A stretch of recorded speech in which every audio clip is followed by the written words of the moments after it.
I'm going to teach you how to contour your face. This is applicable to most face shapes. You're just gonna have to adjust a little bit here and there. But before we do that, let's go ahead and apply our blush kasi if you didn't know yet, your blush is one of yung mga pwede ninyong basis kung saan ninyo ilalagay yung contour ninyo. So anyway, today I'm gonna be using the Vice Cosmetics One and Done Sticks. They sent us a lot actually, so marami kami dito sa studio, but kailan ba ito nirelease? Mga 2 weeks ago yata. Anyway, let's apply it. Here, I already did my foundation. Let's just apply my blush. So, obviously, you're gonna have to apply your blush where you would usually apply your blush. Kasi magiging basis yan for your contour.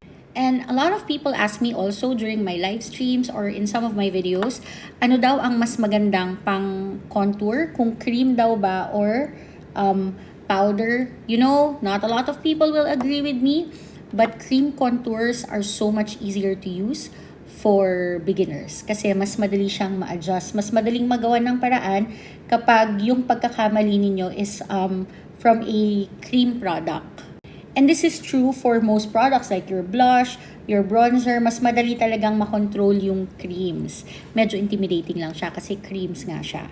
Anyway, out of all their blushes, ito yung pinakagusto ko, the shade Dawnish. And if you didn't know yet, may upgrade yung product. So, meron na siyang brush dito sa dulo. Let me just finish my blush.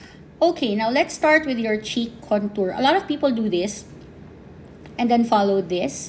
That might not be the best one for you, especially if your face is longer or you feel like pag sinundan mo yung line na yan, masyado nang mababa yung cheeks mo. A really good basis is yung dulo ng blush mo. Parang hinahalikan. That's the term that I use when I teach beginner students. It's like your contour is gonna kiss your blush and they're gonna overlap a little bit. So that's a hot kiss right there. OMG. Okay, this is in the shade Dusk. So yan yung blush mo, di ba? You apply it here. Ayan. Nakahalik siya dun sa blush mo. Now, ito yung pinaka parang dimple nung cheek contour mo. You're gonna extend it pa ganito.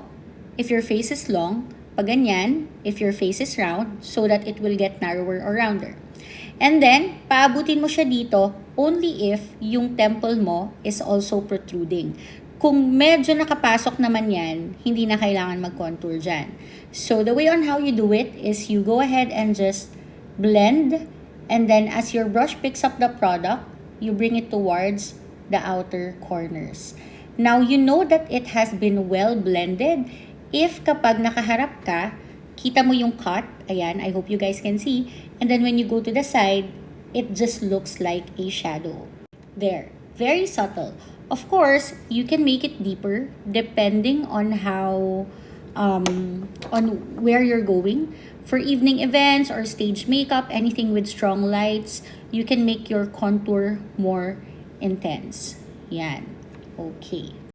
Next, for your jaw area, so, kunyari, yung jaw mo is sharp or makanto, you can soften it by applying contour where you need to.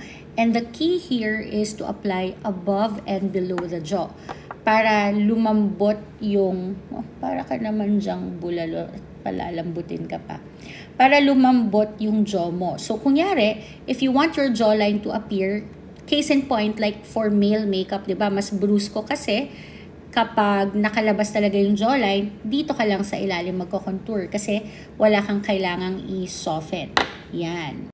Sa forehead naman, you only place your contour where you feel it is too big. So, kunyari, kapag yung hairline mo dito is yung naka-recede, dito ka magko-contour. Pero kung ito yung hairline mo na naka-recede, hindi mo na kailangan mag-contour dito. So, in my case, I usually skip generally na yung forehead part. Now, this is the fun part. So, yung nose contour, maraming nahihirapan sa nose contour.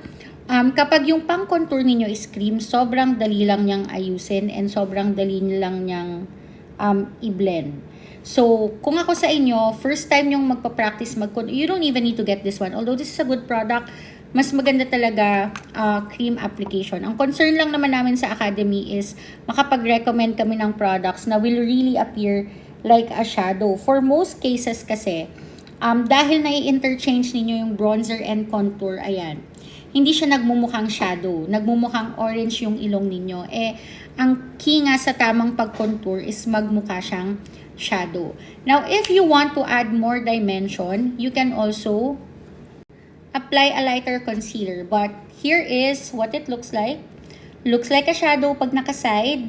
Looks like a shadow pag nakaharap.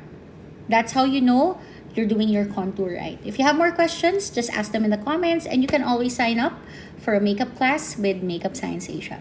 Bye!